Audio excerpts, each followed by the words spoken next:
Welcome to an all-new episode of Get Lit with Lianna, the podcast. Join me as I sit down with a new guest author in each episode to discuss their books, careers, and everything in between.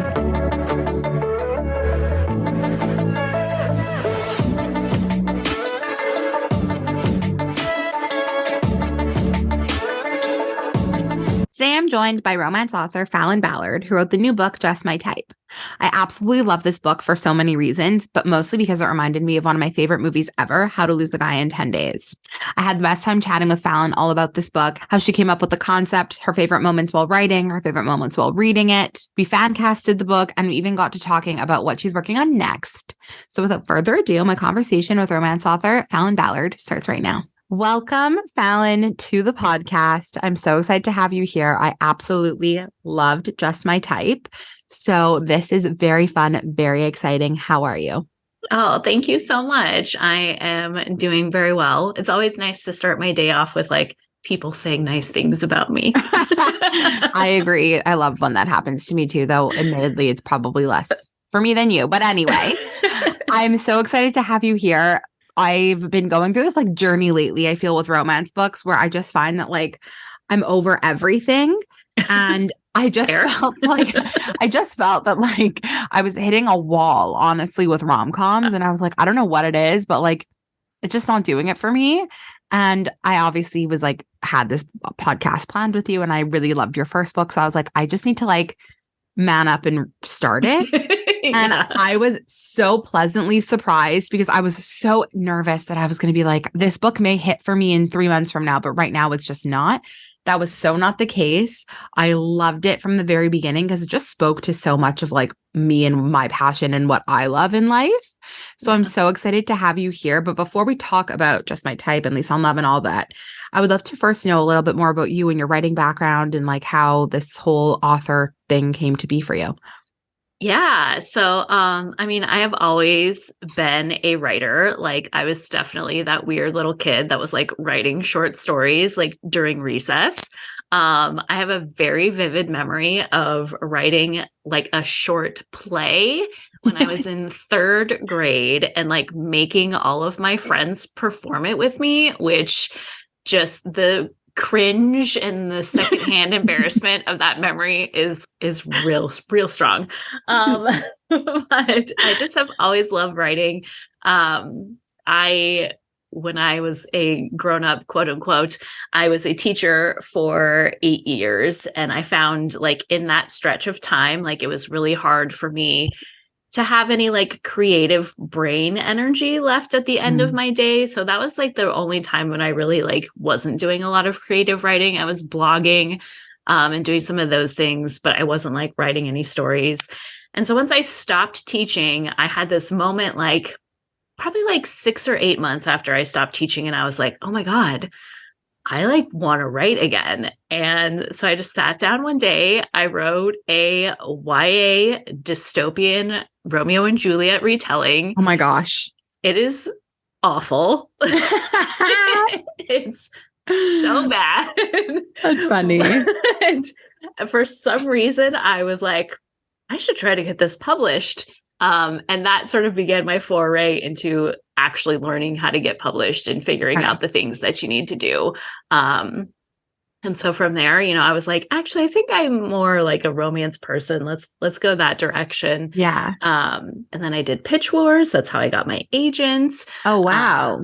Yeah. And then, a few measly years later, I actually had a book. It's one of those things that seems very much this is an overnight success. And I'm like, no, it's been 5 years. Right. But speaking of it being an overnight success, Lianna Love, I feel all of a sudden popped up everywhere. Do you agree? Was that kind of how you obviously were working on it for so long and you were involved in all the behind the scenes, but from a consumer standpoint, do you see how us readers are just all of a sudden this book is everywhere? What was your experience with that? Yeah, it was wild. And honestly, even from a publishing perspective, things moved very quickly with Lise, quicker than normal. It was less than a year from when I got my deal to when it was published, which is pretty rare. But yeah, I actually remember starting to see it pop up on Instagram.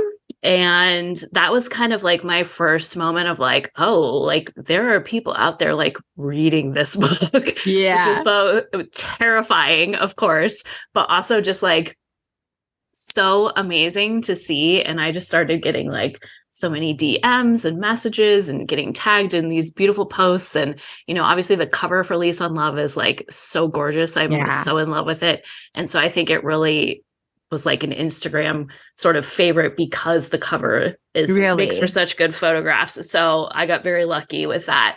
But yeah, I was like, you know, as a debut author, you don't really know what to expect. And, you know, there were lots of moments like when I was talking to my agent and I was like, is this good? Like, I don't know. Is this doing well? And she was like, yeah, you're good. Like, that's crazy. Calm down. So when all of this like was happening for you for Lease on Love, what was your writing process like for Just My Type? Like, were you already finished Just My Type, or was that kind of, you were in the thick of it? Like, what was that timeline? Yeah, so I was definitely in the thick of it. And I mean, I've been pretty open that writing Just My Type was really, really difficult for me. I definitely got hit with that second book syndrome, like very hard. And it's tricky when you are experiencing reviews for the first time and then also working on your next book. It definitely messes with your head. And I don't know that there's like any real way around that. It seems to be a pretty standard, you know, sort of experience. And it's, you know, the good and the bad. Like you get these bad reviews and obviously that messes with your head. But then you have all these people saying all these amazing things to you. And it's just like, I don't want to disappoint anyone. I don't want to let anyone down with this next book. Like, what if they hate it? And so it was a lot. I'd love to talk more though about that, like second book, like fatigue or anxiety, whatever you want to call it. Like, what kind of helped you in the writing process get through it? Like when you started putting pen to paper, was the anxiety right from the get-go? Was it kind of once Lease on Love was out there and you saw the reception it was getting? Like, what kind of maybe helped you get out of it? And what maybe, I don't know, if you can talk more about experience. Yeah. And it was a little bit of everything because, you know, when I got the deal for Lease on Love, it was a 2-book deal. So I knew that I owed, you know, my publisher a second book. And obviously it was my first time writing under contract, which is a very different sort of pressure where you have these deadlines, you know, you have steps along the way that you have to go through. I had to write an outline, which I never do. You know, I'm very much a person who just jumps in and starts writing. And so even from the beginning, it felt like I don't know how to work with this process. And so that was like a real learning curve for me. And I have a fabulous team. My editor is amazing. I love her so much. And so she was very much like, you know, you have to do this outline, but it doesn't mean you have to stick to it. Like you can branch off from here and go different ways. And, you know, we want you to find your voice and all of that. And so she was so incredible and so supportive. But honestly, I think the other thing that really helped is just having other writer friends, you know, that are kind of the nice thing about like being in the debut class, like with these other authors who had books coming out in 2022, is we were all sort of on the same path and the same timeline. And so, you know, I could reach out to these people and be like, am I the only one that can't write books anymore? And they're like, nope, you're not alone. You are not alone. So that was so helpful to just have other people that are like, I am going through the same exact thing right now. And it's awful. Oh God. So at what point in the writing process did you feel like, okay, now I can take a breath? Like the anxiety's kind of gone and I can write this? Or was it kind of like the entire time you were like, I hope this is okay? Like I had a moment with Just My Type, and it's actually a pretty specific moment. It is when I put the Slack messages into the book. And I really held back on that because at that point I was already getting feedback on Lease and everybody was like, we love the group texts. They're so amazing. They're so fantastic. And I was, I think in my head, like if I do something similar and Just My Type, that I'm like painting myself into this corner and this is going to be the thing. And it's too similar. And like, I just was very much like in my head about it. And my editor was like, if you want to do it, like, just go for it and see what happens. And if you don't like it, you don't have to use them, but like, just go for it. And that, like, I don't know. There's just something about, I guess, my writing process where when I am like in the voices of these individual characters, it makes it much easier for me to like really connect with them. And Mm-hmm. so once I put those in the book, I was like, okay, it all like clicked in my brain from there. So once I had that, then I was good. I love that. It's funny because I just recently switched jobs, and in my prior job, I never used Slack, but now it's my best friend. Now you know. So I loved like the Slack communication in it because I was like, this is so real life. And in so many books, as you mentioned, like there's group text, there's emails, there's letters, there's a press release, there's a newswire, like, Yeah. but a Slack group thread is never been done in my opinion, like from my knowledge. And it's so funny and so clever and used so well to move the plot forward. Were those chats a fun part for you to write? Obviously, they were kind of like a reprieve for you in ways. Yeah. Yeah. And I kind of joke that I will do whatever I can to like not write plot. Like I hate plot so much. I hate plotting. I hate conflict. I hate all of that. Okay. And so it's the same thing with the group texts and the Slacks is like, this is just all straight dialogue. I don't have to write any action. I don't have to do any of that. Funny. I can just write the words, which I love it. I love that. Okay. So now really getting into Just My Type, I would love before we proceed any further, if you could give everyone listening a little synopsis of what the book's about.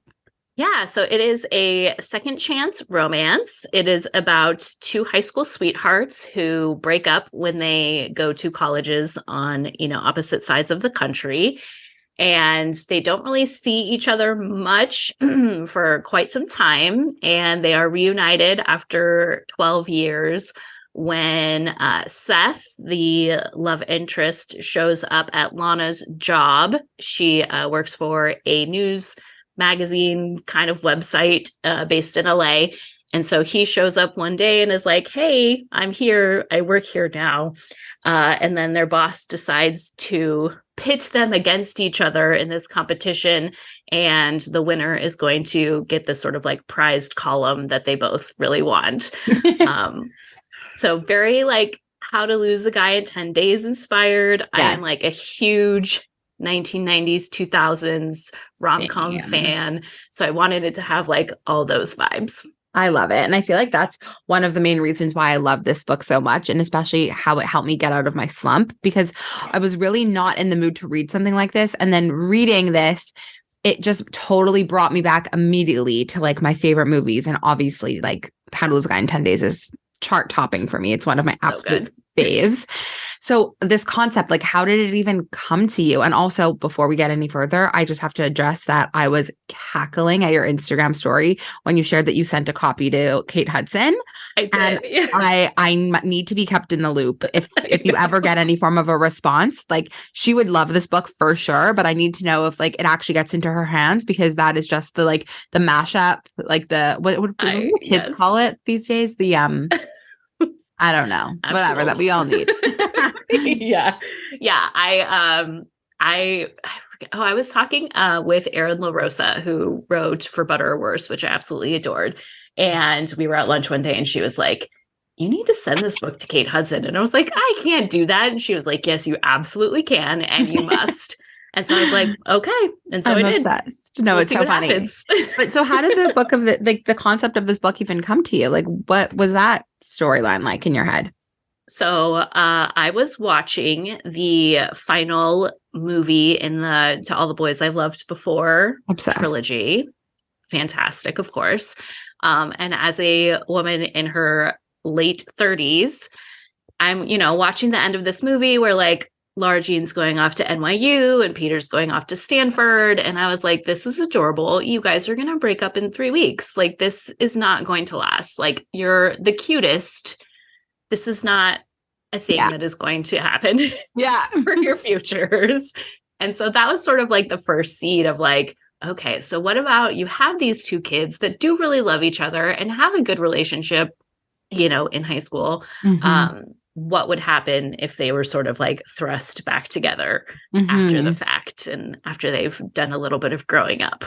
Love. I love it. And then there's so many cute, fun little moments here, but I love the whole concept of like Seth and Lana having to give each other like a list of things to accomplish. Was that really fun for you to write? How did you come up with those ideas? And were there any other ones that maybe didn't make the list, but you had in your head? Ooh, that's a good question. I don't know that there were many others that were on any list that that didn't make the cut. None are coming to mind. I'm sure there probably are some back in random drafts. But yeah, it took a long time to kind of develop the competition aspect of the plot. And actually, I was just talking with my editor the other day, and she was like, do you remember that when you first presented this book, Seth was actually like a baseball player, and he was like a professional baseball player who'd gotten injured and was now moving to LA to like be a commentator for like some sports show. And I was like, What? oh my God. Oh my God. It went through a lot of changes. And I think just working with my editor to develop this sort of like competition thing is how we kind of came across that idea of like, well, what if like they each set these tasks for each other? Because I think in one of the earlier drafts, like Lana made her own list, like, you know, these are some things I want to do now that I'm single. And then I was like, actually, I think it would be more fun if they tortured each other. Yeah. So fun. And the tropes that you used in this book are so good. Like they're all the best tropes. Like it's an enemies to lovers. It's a second chance. It's a workplace romance. It's like found family. There's so many good moments and good parts to this book because of the tropes. What was that like writing? I know you said you're not too much of an outliner, but were those kind of like added in the outline process? Was it kind of as you were going? Yeah, I think it's strange because I have never been a fan of second chance romance. I don't know why. It's never been like one of my favorites. But I think because that like first kernel of an idea came to me so strongly, I was like, okay, well, like I have to go with this. Yeah. And I just love banter. So I think, you know, putting them in that competition with each other, like having them be sort of rivals, that really like fed into like the enemies to lovers. And, you know, I was like, I just want them to there be like tension, so much tension and so much banter. And if I can do that in a book, like I'm happy. Oh my God. You totally did that with this book. I loved it. It was just like so much fun to read the whole way through. And I like, there are so many moments now looking back now that I finished it that I really loved, but I would love to know, like you, when writing it, what was your favorite scene to write? And now reading it back or looking back at it, what's your favorite to reread? This is going to make me sound real bad. But like, this is probably one of my favorite first sex scenes that I've ever written. Okay. Love it. Love it. We're here for that. And normally like, I mean, I like the steamy scenes. I love to read the steamy scenes, but sometimes writing them is like not my favorite part. Okay. But this one, I just like loved everything about it and how it came out.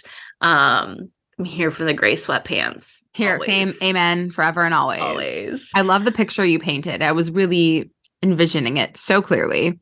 But I think my favorite scene to read is I love when they do their little tourist in LA day where they go on the bus and, you know, being somebody that was born and raised in the LA area, like that was really fun to write because, you know, those are all real places and they're places I go to frequently. And so that was just a fun one. And I love the little bit where they're like on the bus and, you know, of course they're all like squished together, but trying to like not be together. And, you know, those are always fun things to write. I love it. And I also need to ask just about the ending, like the resolution and how like that big declaration of love from both of them on both their sides. Like, was that so much fun for you to write when you were thinking about the concept of this book? Is that kind of how you imagined it ending? I would love to hear more about that part because it was so sweet. Yeah, I think in the original concept, it was more of like just, you know, Lana doing the kind of final article. And then I think just the more and more that I wrote, I was like, actually, it should be both of them. And I don't know, just like as somebody who always loves books and movies about like writers and people in like sort of the writing world, I was like, oh, that's like the ultimate like grand gesture moment. And so, yeah, that one was a lot of fun. And actually, I think I wrote Seth's version of that article like pretty early on because I was just like, it was fun to actually write from his perspective because that's not something I usually do. So it's fun to get that in there. So fun. Do you think if people ask now for like more of Seth's POV, you would like write extra bonus stuff? Yeah, like I did that for release. I did a bonus epilogue from Jack's point of view. And I loved that. So yeah, I would definitely do that. And usually those things I only just like send out to my newsletter subscribers because it's just like I keep it kind of small. But those are fun little things to write. They're fun. It's like writing fan fiction for your own book because, you know, there's no like pressure and there's no stakes.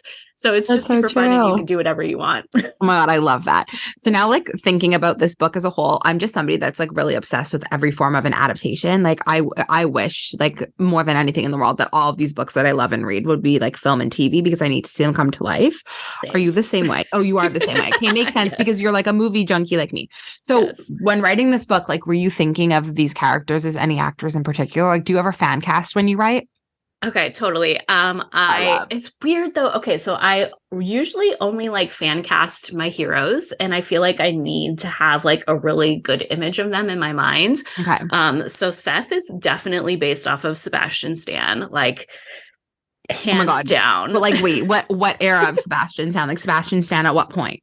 So, I mean, really any point because he's perfect in all of them. But I was watching a lot of Falcon and Winter Soldier while I was writing this. So, you know, definitely like a little bit older, not the long hair, the short hair, definitely going short hair. But really, I just love him so much. So he's much older than Seth is in the book. Doesn't matter. It doesn't matter. Exactly. It's what a fan cast is for. It doesn't matter. I love that. I have a huge crush on him. My Sebastian Stan era started when he was on Gossip Girl, which I feel like is like a random ground floor. Yes. No, but I feel like it's kind of like a random time to like start loving him. And I just had the biggest effing crush on him. And now that he's so famous, I just feel like I'm like, well, I knew him when when I was 11, I loved him. Not 11, but you know what I mean? Like, oh my gosh. I love that. Yeah. I definitely don't think I discovered him until Captain America. Yeah. But that's I mean, like the normal consensus. Yeah. He's delicious. Bucky in the first Captain America is like spot on. Yep. But what about Lana? You didn't picture her. Is anybody you kind of just like only the heroes? Yeah, I don't know that I pictured anyone as specific for her. The other thing too is like I am old, so I'm not very up with like the young the young stars of the day. Yeah. I don't know. I have to think on who would be a good Lana. I could tell you who I saw as Lana. I didn't really see anybody in particular as Seth because I think my brain was constantly going back to Matthew McConaughey in How to Lose a Guy in 10 Days. So, but for me, Lana was Camila Mendes. Do you know who she is? Oh yeah. Riverdale. I don't know why. When I started reading that book, that's just all, and it's just stuck with me. But anyway, fan casting is so much fun. I love it. It is. So what are you working on like now next? Can you share anything? Do you have anything coming down the pipeline? Like I know everyone's going to be wanting to know. Yes. So I am currently editing book 3, which I don't have a date for. I'm assuming it'll come out around February of next year. That seems to kind of be like my trajectory. But book 3 is another enemies to lovers. So it is about 2 actors who have sort of like a troubled past together. Not like a full-on relationship, so we're not going like second chance here, but they had some run-ins that didn't go well. And now they have been cast as leads in this rom-com. And so they are stuck together, like shooting on location, and they can't stand each other. But the chemistry is so strong between them that they have a little enemies with benefits situation happening. Oh my God. You know, there's definitely one of those like, let's just do it once to get it out of our systems moments. And we know how that goes. Oh my God. No, like say less. Enemies to lovers with forced proximity. Like I'm all in. It is a lot steamier than my first 2 books. So there's definitely more on the page sex happening in this one. So it was a lot of fun to write. And then I am also working on book 4, but I can't really talk about that yet. But it's happening. Oh my gosh. So you're fully busy. Is this your full-time job? Is this all your taking up all your time. Yeah. Oh, it is not. Sadly. I always get so like flabbergasted truly by authors, especially authors like you that are like doing the most. And they still have like, you're literally Hannah Montana. I hope that reference isn't too young for you, but like, No. it's so crazy to me that you managed to like literally lead 2 lives. Yeah, it's a lot. Publishing should allow authors to make enough money to only do this job. But I'm very lucky. I'm a wedding planner. That's my day job. Hey, so you have the coolest life ever. I know. I love it. That's so cool. That's amazing. So yeah, I am very lucky that I work for myself and work from home. So it definitely gives me a lot of flexibility, which is nice. Oh, amazing. Well, I am so excited for book 3. I can't wait for everybody to like read Just My Type. And I know everyone's going to adore it as much as I loved Lease on Love, but I'm so excited for book 3 and of course, book 4 down the pipeline. And I'm just wishing you like all this success. This was so much fun. I love your voice. I love your book. So I'm just going to keep reading them, keep being a fan. But this was so much fun. Thank you. This was amazing. Thank you so much for having me.